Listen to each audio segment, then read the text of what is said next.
Thank you very much. I'm really happy to be here. So my name is Kyri and I work in a fourth grade dual language classroom.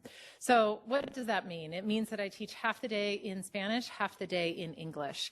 Now, Spanish is not my first language, and so it's something that I have to continually work on, because for a lot of my students, I am their best example of Spanish because they may come from a household where their parents only had up to a second grade or maybe even a sixth grade education, or for some of my students who come from a home where there is no Spanish spoken in the home, and they're just as much as a gringo as I am, but they're in the program as an enrichment program.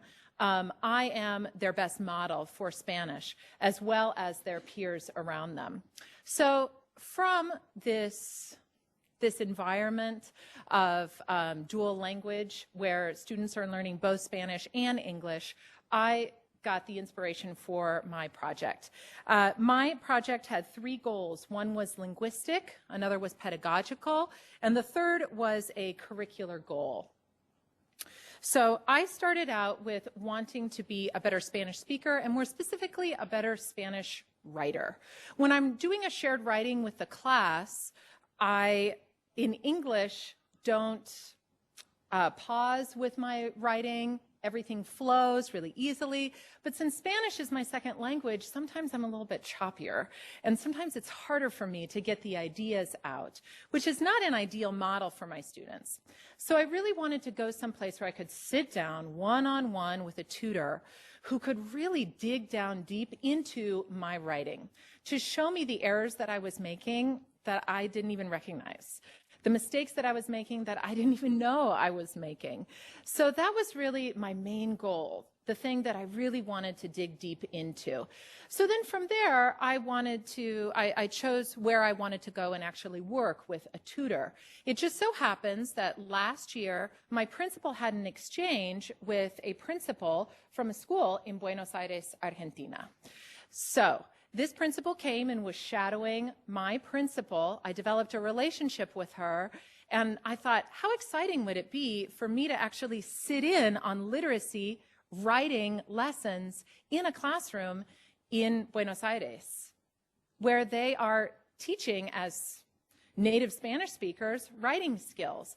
What could I bring back to my colleagues and to my own classroom about really, really good, solid native language instruction for writing?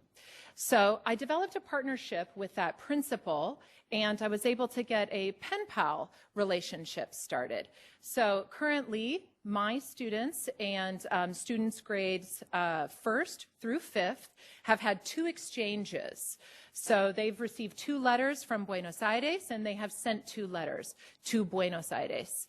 And for my students to get a little coin from Buenos Aires and then tape a little quarter onto their letter and send it back down to South America, it's just really exciting. And it gives them a purpose for their writing in Spanish. They are really motivated and driven to write a really, really good letter to their amigo down in Buenos Aires. So that's how I chose Buenos Aires, Argentina. But then I wanted to develop another part of this proposal, which ended up being my curricular goal. I wanted to take my social studies unit on immigration, which was a little bit dry and didn't really incorporate much of my students' cultural background, much of their identity as immigrants themselves. I wanted to take something and I wanted to enrich in it. I wanted to make it better. So I started to think about the immigrant neighborhoods and the immigrant populations in Buenos Aires. I'm sure many of you know that that Buenos Aires had many, many immigrants from all over Europe that ended up in these neighborhoods where tango bubbled out of these immigrant populations. And tango is arguably Argentina's cultural jewel. It has been exported to Paris and London and New York. Right here in Chicago, there are several tango groups that get together and you can learn tango and take tango lessons.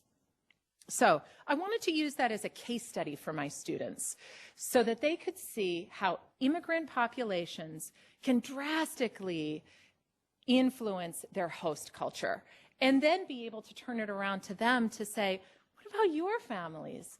How is your culture incorporated into American society and American culture?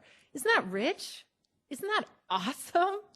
So my immigration unit has been really exciting this year. Seeing my 9-year-olds try to dance the tango has been really fun.